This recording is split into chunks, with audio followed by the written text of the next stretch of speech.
Welcome to Two Roads Crossing, a podcast production of the Christian Veterinary Mission. Do you wonder how your faith fits together with your profession? Well, join us as we explore how to live well at the intersection of two roads crossing.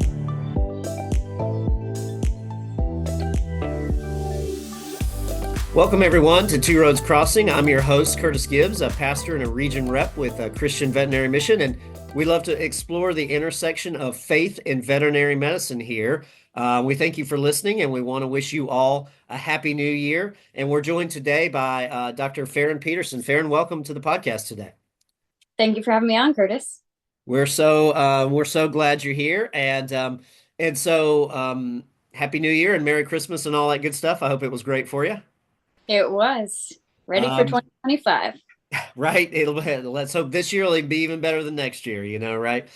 So, we just want to share a little bit today. One of the most interesting things is that you are a veterinarian and a jockey. But before we get into that and being in that life and what you have going now, I just want to back up and say, tell us a little bit about going to vet school. I mean, what drew you to veterinary school? Where'd you go? Give us a little snapshot of that part of your journey. I grew up around horses. My mom taught me to ride, and since I was young, I talked about being a horse racing jockey. Then by the time I reached high school, didn't know how to achieve that goal. I'd never been to a racetrack.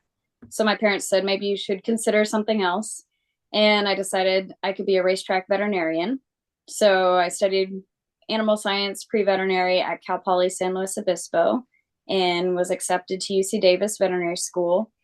And during vet school, I was working in the ICU as a technician, doing swing shifts and grave shifts just so I could make some income and keep learning practical skills. During the first 2 years at Davis are really very few labs and mostly just book work. So I was using that to kind of keep the light at the end of the tunnel, as you're just studying away. And I was working a grave shift one night, running blood. And the technician asked me, why did you come to vet school? What drew you here? So, well, I actually wanted to be a horse racing jockey, and now I want to be a racetrack vet. She said, oh, well, my husband is a jockey, and we have a small layup track here, just 20 minutes from Davis. And if you ever want to learn to ride, you could do that at our farm.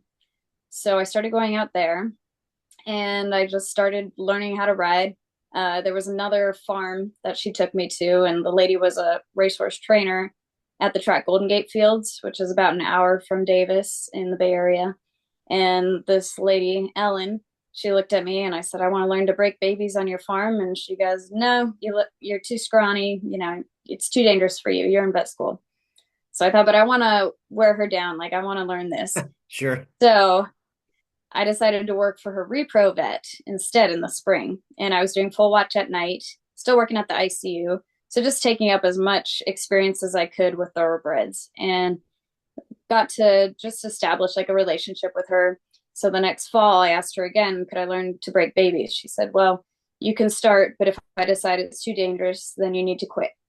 So I learned to break babies on the farm. Eventually was able to get my exercise license at the racetrack.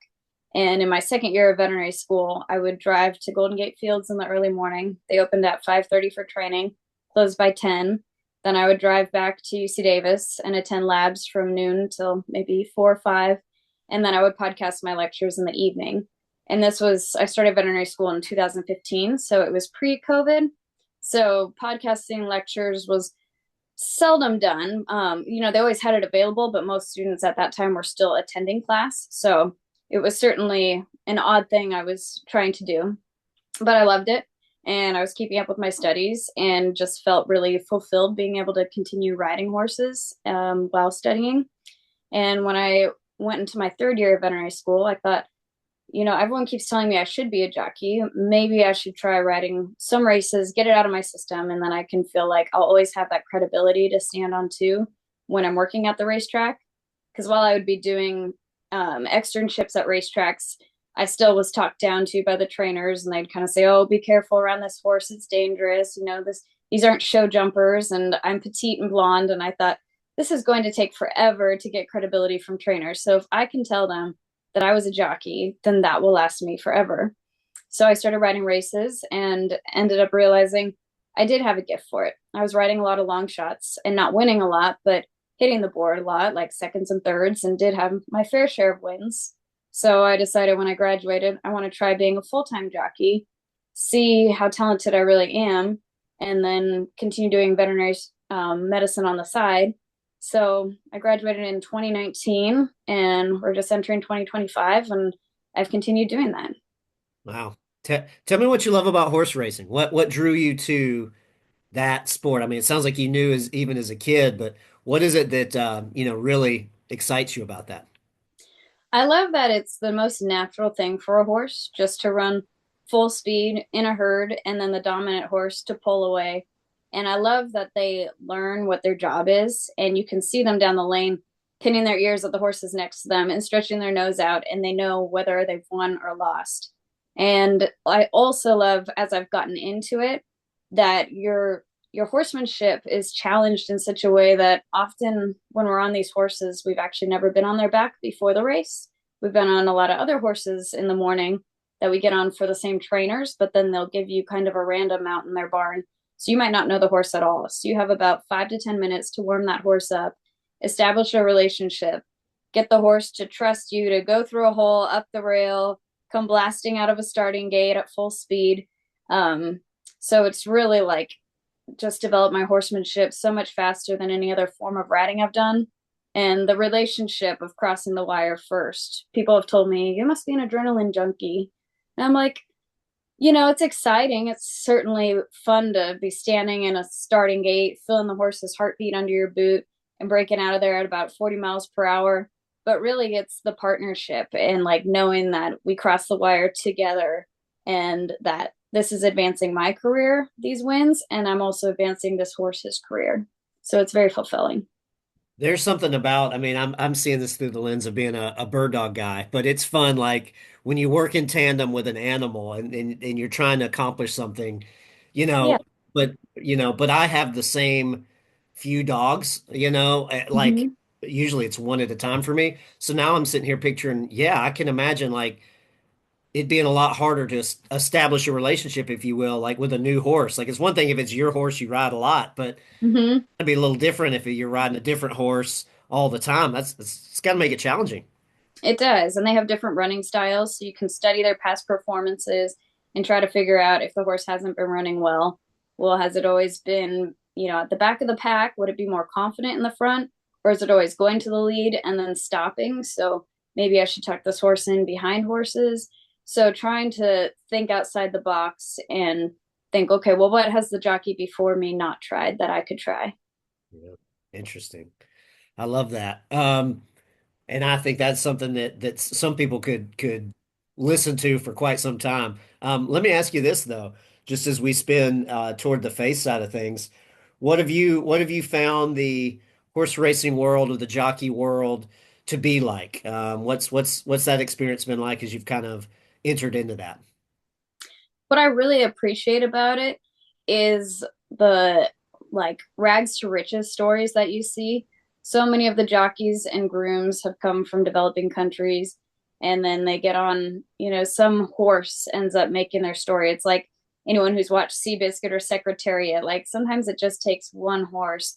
And to think of like the power of an animal and like what they can do for opportunities for us. And of course, there are a lot of people who don't make it. And I'm still trying to keep getting opportunities, and it's very much a difficult industry. I kind of liken it to Hollywood, where you see these stars have a great movie, but not necessarily go on to be asked to take the next role.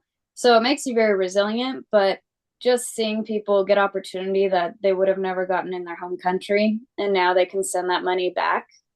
And then the opposite side of it, you have the ultra wealthy people who are the owners, and thinking there's so much potential in this industry to do good things. And so thinking, we've all come to horse racing for different reasons, but the fact that horses and horse racing provide opportunity for people.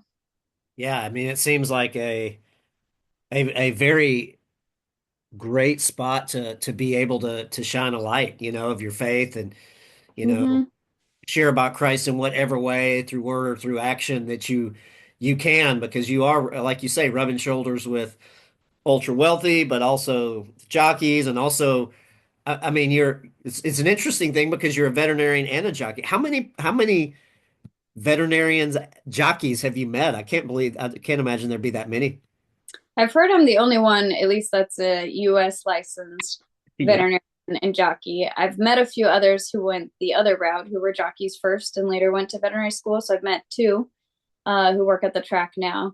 Yeah, but to be doing it this way, people call it crazy, and I just say it's passion. That's all. Amen to that. So what, there's got to give you some kind of interesting edge or angle, or just even if it's just fun being able to, you're on that animal, but I bet you're dialed into either what you're hearing on the health of the animal or the heart or the breathing. I mean, do you see your DVM come to play as you're on the back of these horses, or as you're maybe scouting some of these horses? I do a lot, and that's one of the reasons it's been so important to me to keep up my veterinary skills simultaneously, besides just, wanting to keep those skills. But I find the more in tune I am with horses on the ground, in a surgery, whatever it is, and to continue challenging myself to pick up on the subtleties of an animal that presents to me, and I can't quite figure out what's going wrong. And it's the same as when I get on a horse and I've looked at their past performances and I'm thinking, okay, why does this horse keep quitting at this spot in the race? What is it? How can I help them overcome that? What could I try? Kind of like when I'm working in the ER and I see an animal that's been through maybe their, regular veterinarian or an urgent care, and now it's come to me. And sometimes I just am listening to the history and praying to God simultaneously and going, God, like, you got to show me something, because obviously this has been missed so many times and this owner is looking for help. And I feel like trainers will come to me sometimes, and also kind of as a last resort, like, it's a very male dominated sport. So I'm often not the name that they necessarily want to go to, or I've even had trainers call me. And once I answer the phone and they hear my voice, they go, "Oh, I didn't know you were a female." It's nice having a name that could sound either or, but once they figure out, then they just assume I'm weaker. But I find people come to me with horses that are tricky and that they can't figure out, and that is one of my specialties. And I actually broke the payout record at a track over a year ago at 112 to 1. And the horse just ran for me, and I didn't get to keep the mount even then. But still, I just thought, okay, God, like, I don't know when things will turn around where it feels more fair, but I feel like at least it's making me really resilient. And even just when I get to ride these horses one time and like see them improve, then that's really affirming to me. Yeah, well, amen to that. And I would just say it seems like, I mean, hey, it's super unfair that they hear a woman's voice and they say, okay, but I would say your persistence seems like it will pay off. I mean, to be a veterinarian and a jockey and to just have the whole well-rounded experience. I mean, it's a one of one thing right now, right? That's Mm-hmm. pretty that has to be incredibly valuable. So I can imagine that it's just going to take a little bit of time, even though maybe it shouldn't, to earn respect. We root you on as you persistent there. Well, bring us up to speed. So graduated at Davis here, which what a Mm-hmm. perfect mascot for the school you went to, right? It was That's right. it's something the Mustang, right? Well, Gun. it's an Aggie, and then Cal Poly was the Mustang. So I got to be a Mustang and then an Aggie. That's right. Yeah. So that was great. When I graduated, I moved to Del Mar Racetrack in Southern California. And then I became licensed in veterinary acupuncture, which was always an interest of mine, because I was a college pole vaulter. So I had different injuries, and I always found integrative medicine therapies helped me. So I wanted to learn that and just have that holistic mindset. So I did that in San Diego. And then that veterinarian, actually, Dr. Kevin May, he still follows all my races. He texts me almost every time I ride. It's Love it. awesome. Yeah, for And sure. but I couldn't get going in Southern California. And at the end of the summer meet, so it's the Del Mar meet, which is a very prestigious meet, so it's hard to get opportunities in general. But again, I was the only female riding at that track, which is often the case. At the end of the meet, I was leaving on one of the biggest race days of the year and in a huge crowd. And this petite lady came up to me and I said, "Are you Julie Crone?" And she said, yeah, are you the veterinarian jockey? And I said, yeah. So she's the only female jockey in the Hall of Fame. Wow. And she'd been following me because they'd written some articles on me coming to Del Mar and being a newly licensed veterinarian, which of course was unheard of. So she'd actually been watching me ride, and she could pick out my talent, even though I was riding a lot of long shot horses. So she told me she had done better on the East Coast, and for whatever reason, California was just always like not really open to female riders, which was surprising. Yeah. So she said, would you move to the East Coast? Because this was after getting to know her for a few weeks, but it happened quickly. She said, I've been thinking about being a jockey agent and I'd like to take you on. Wow. So we went to the East Coast, and then COVID hit. So then I had about 6 months of nothing. So I'm a newly graduated veterinarian. I'm excited to be a full-time jockey, and I feel like I can't do anything. So it's definitely a time of character development, perseverance, just a lot of walks, like praying to God, and moving somewhere where I didn't have friends or anything, and thinking, okay, am I ever going to get to ride races? So once we did start, I ended up being the second leading rider at the meet. So I had a lot of success with that. And then after that, everything was just sort of up and down, which is generally what happens in a jockey's career. You move to different jurisdictions, which would be like different states, and kind of see where you fit or where you like to be. So I'd ridden in Maryland, in New York, in the winter. But that's what you do. You move to those places. So when the top jockeys go south to Florida for the winter, you try to get your foot in the door. Got it. Like And Staten Island in New York, right? Somewhere out that way. I was actually working at a vet clinic in Staten Island, but that one is on Long Island, Belmont Park. Got That's it. where they had the Belmont Stakes. So it was still, I still think all of that is going to come back someday, just making those connections and showing people like, yeah, I'll move anywhere for opportunity. I'll ride in the cold, whatever it takes.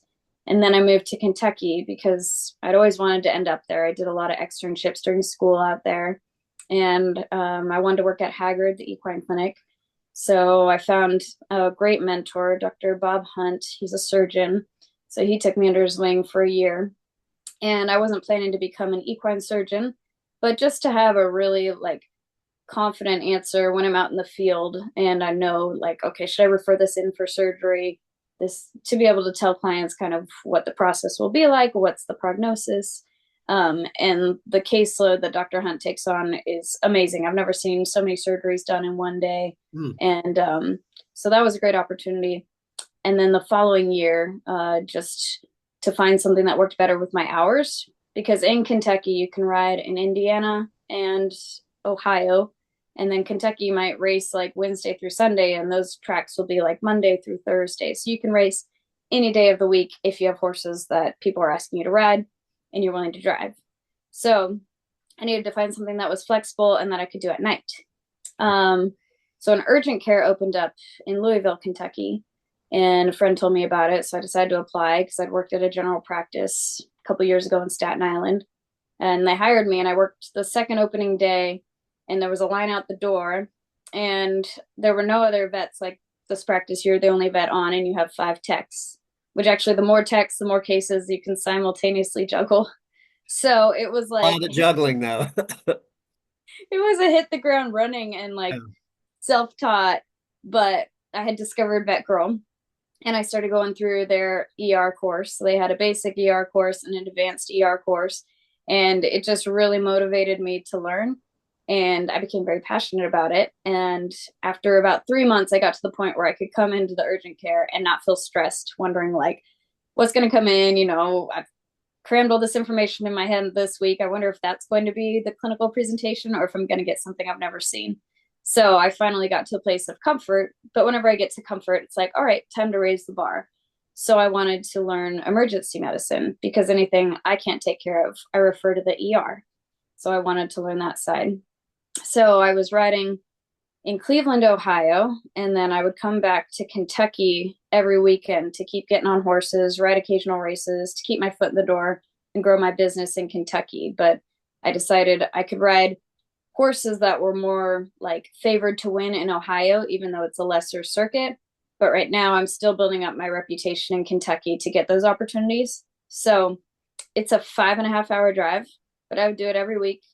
and I'd come back to work in the urgent care, get on horses in Kentucky, and I'd work like a Sunday night and then drive back part way that night, stay in Cincinnati, drive the next 4 hours in the morning. And I did that all spring and summer. But it just kind of reminded me that I can balance both and that it is my passion to do both, because it was amazing the way God seemed to orchestrate like the shifts I would pick up and think, well, if I end up getting a race on that day, I'm going to have to cancel. And then, this company might not want to stick with me because they would make us pick our schedule 2 months in advance. Wow. Yeah. And yeah. So you don't know when you're going to be racing until a week before. And it would be amazing. Like the races just always seemed to line up when I wasn't working. Yeah. I was like, God, I really feel like you want me to do both. And the more I get into this, even though it seems crazy and chaotic, like the more I enjoy it. And I've always had like an abnormal amount of energy in a day to get things done. And I've always thrived off of that. So the fact that I did that for most of the year and didn't become burned out, but actually the opposite, have just continued to be more passionate about both and be really determined that I'm going to make both happen. Well, it seems like again, a little shout out there, by the way, for Vet Girl, Dr. Justine Lee. She's a CVM friend, and we'll probably get her on here at some point. She has her own podcast. So for those who want to hear a little bit more from Dr. Peterson, you had a September of 2023 recording with her that I highly recommend. That was a good one. But one of the things that you can hear in what we were just talking about, or in the pod that you did with Vet Girl, is you do have a lot of stuff going on. Even a little thing in there, you mentioned pole vaulting. I'm like, holy cow, that's a lot of. But in talking to you, I don't sense burnout. I don't sense unhealth. I don't sense any serious mental wellness challenges, at least currently, going on. It seems like you. And so one of the things we get asked about a lot to address or to give a microphone to at CVM is this idea of work-life balance or work-life priorities. What does that look like? And clearly you've found that in a unique way, but you found it in a way that seems to work. So what is a way, either in vet school or now, like how have you managed to um, be involved in quite a good many things, but in a way that seems sustainable? Yeah. For me, it's always been about pushing myself as an individual rather than what people are doing around me, and just seeing how far I can go. And I've always had visions of kind of the ultimate way to inspire people through, my story or through having credibility by experiences. So I feel actively working in horse racing and actively working as a veterinarian. One thing that's been fulfilling doing these relief shifts and coming into a practice very refreshed is, often the support staff can be a bit burnt out. And I feel like that's part of my ministry, is just even being able to encourage them. And I've gotten a lot of great feedback from the support staff, the technicians, and they've obviously taught me a lot because they've had a lot of experience in the ER. But I think sometimes they just need someone to also like allow them to do the hands-on work, or somebody who can, like complement what they've done. So I think coming in with a fresh perspective has really been a unique ministry in that way. So that's fulfilling. And the racetrack, people often tell me from the racetrack, why don't you give this up? Wouldn't it be much more stable to be a veterinarian? And yes, it would be much more stable, but stability has never been what I've gone for. It's always been my mission to inspire others. And I've just found the more that I've like knocked on doors and just tried to dream bigger, you realize how many opportunities there are with horses, with veterinary medicine. I've been able to travel the world because of it. And growing up, like I never left the country, and I would have never had the resources to do that. But during veterinary school, I applied for grants and scholarships. And just by sending email after email and building these contacts, I've been able to go to places like Japan, Dubai, Hong Kong. But initially, like when I tried to apply on my own, I got rejected to a lot of places.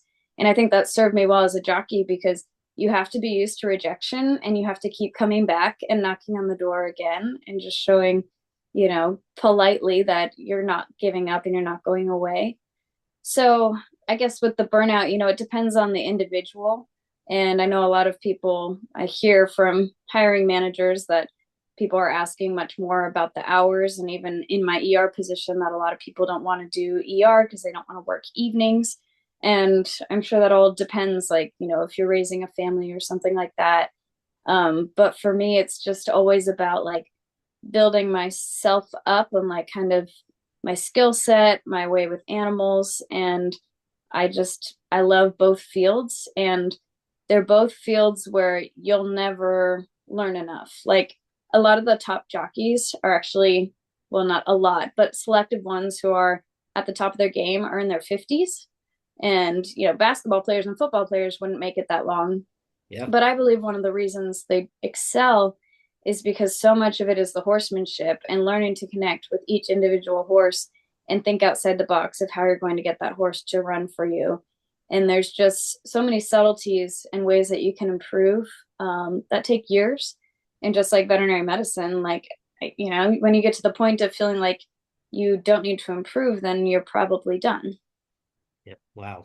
That's a good word. And I mean, shooting your shot now, building that experience, building that, because you're right. You can be a jockey. Like you say, you hear of people in their up in their 50s that can even be doing super well. There's probably not a lot of 90-year-old jockeys. So like do it now if that's something Yeah. you call to and you feel like, you want to have done what you can. Well, we are absolutely rooting for you and look forward to like maybe getting you back on at some point and getting an update and seeing what's going on and Yeah. where can people find out or where can people um, find you and maybe follow you in such ways? I mean, we're gonna circle back to a upcoming project you have coming on here at the end, but where can people just for your jockey career, how can we follow or find you there?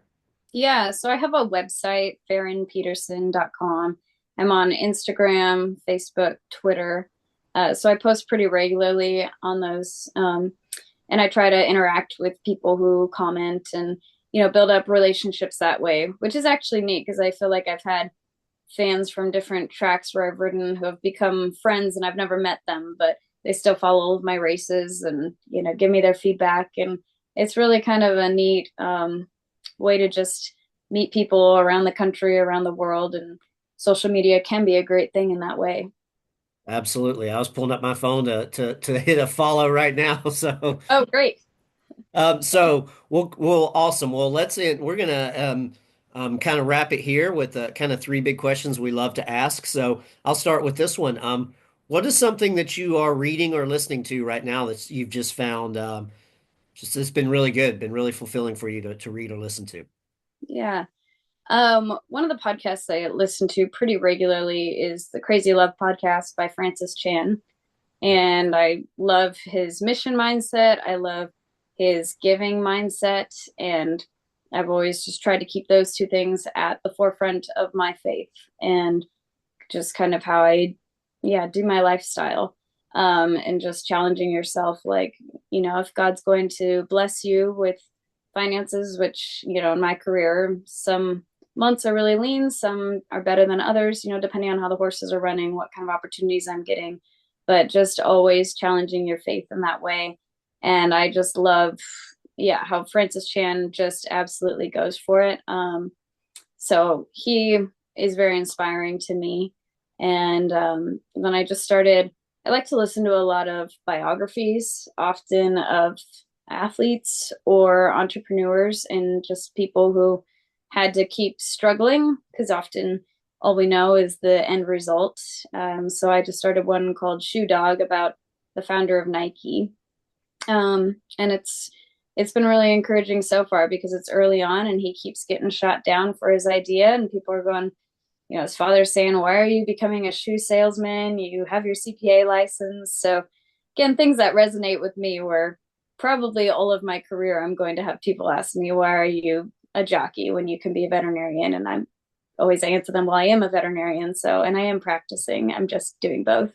Right? Yeah, absolutely. Like that has to sound familiar. That kind of critique. You're like, oh, Yeah. I know Right. that. These are my, Uh-huh. yeah, awesome. Well, what do you love about veterinary medicine? I love all the doors it can open and the versatility. Like if you're really willing to or looking to pursue things outside of the norm and travel the world. And the lady that I stay with about half of the week where I ride races in Kentucky, there's a few different tracks where you go. So I live in a few places, which is enjoyable, kind of a nomadic missionary type lifestyle, I guess.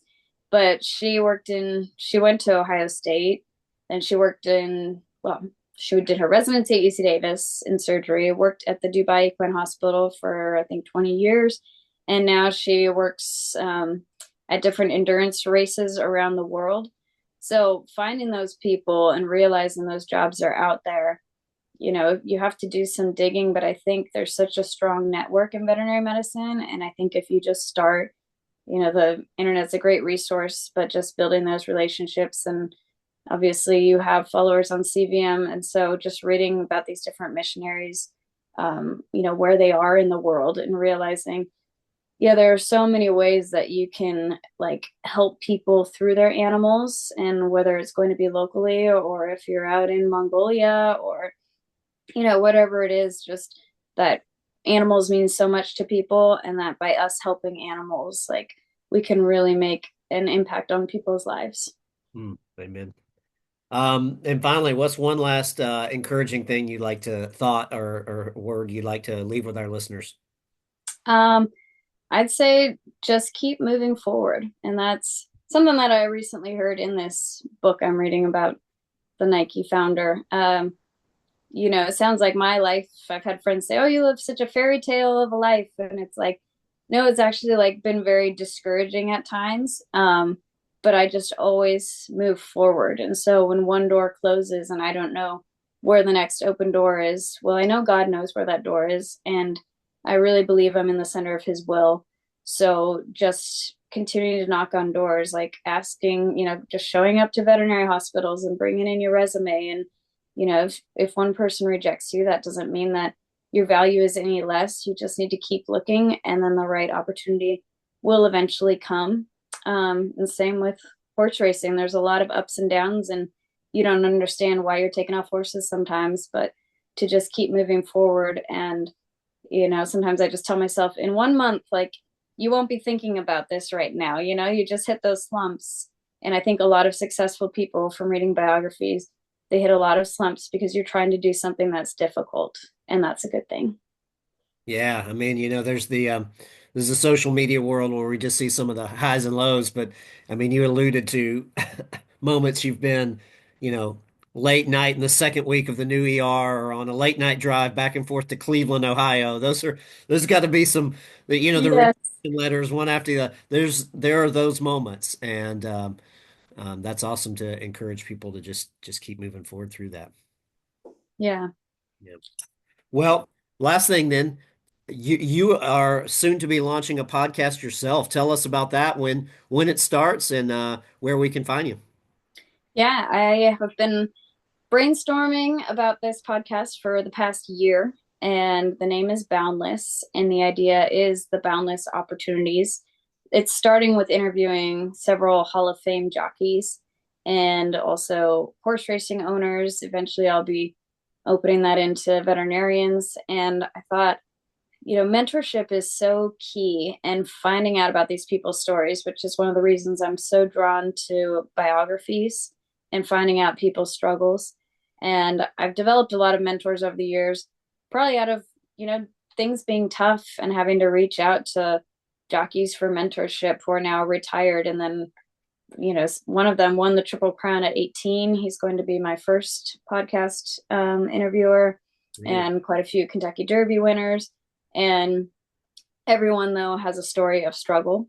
And so really being able to get to the heart of their story and how they made it. And so the idea behind the podcast is to inspire people, through horse racing stories, but keeping the name open to boundless, so that, it can be other athletes, other health professionals, just anyone that's done something really groundbreaking. And that I think I know all of these stories because I have built up these relationships with people. But if you just Googled them, all you would know is their accolades, but now not how they got there. So really the idea behind it is I've wanted since the start of, coming up with being a jockey and a veterinarian, is to be able to build a platform to inspire people. And I feel like I am an average person other than having a great amount of energy in a day. But, I wasn't born into horse racing, which most people in the industry were. No one in my family is a vet. I wasn't raised getting to travel the world, and yet I just kept on knocking on doors and dreaming bigger and finding out ways that other people have, developed their careers. So I want to share that with others. Well, that's awesome. Well, we root you on. We'll be excited to check out Boundless, which will launch right at the beginning of January of right now as people are listening to this. So your probably first episode will be out right around now. So they could go find that right now, friends. And um, we'll love to have you back. Dr. Peterson, Jockey Peterson, you've got all kind of titles we could give to you, but we're inspired today and we appreciate you sharing. And as we look to aspire to live well at the intersection of two roads crossing, we appreciate you sharing your story with us today. Thank you. Thank you for listening to Two Roads Crossing, a podcast production of the Christian Veterinary Mission. If you are blessed by this content, like and subscribe so that you are alerted when new content is released. If you would like more information about CVM, or if you have questions, comments, or topical suggestions, you can find us online at www.cvm.org. Or you can contact us by emailing podcast@cvm.org. God has a plan for the nations, and that plan includes you. We pray that CVM has encouraged you to live out your calling with confidence and competence. So, until next time, may the voice of the shepherd ring loud and clear as you follow him in faith to the intersection of two roads crossing.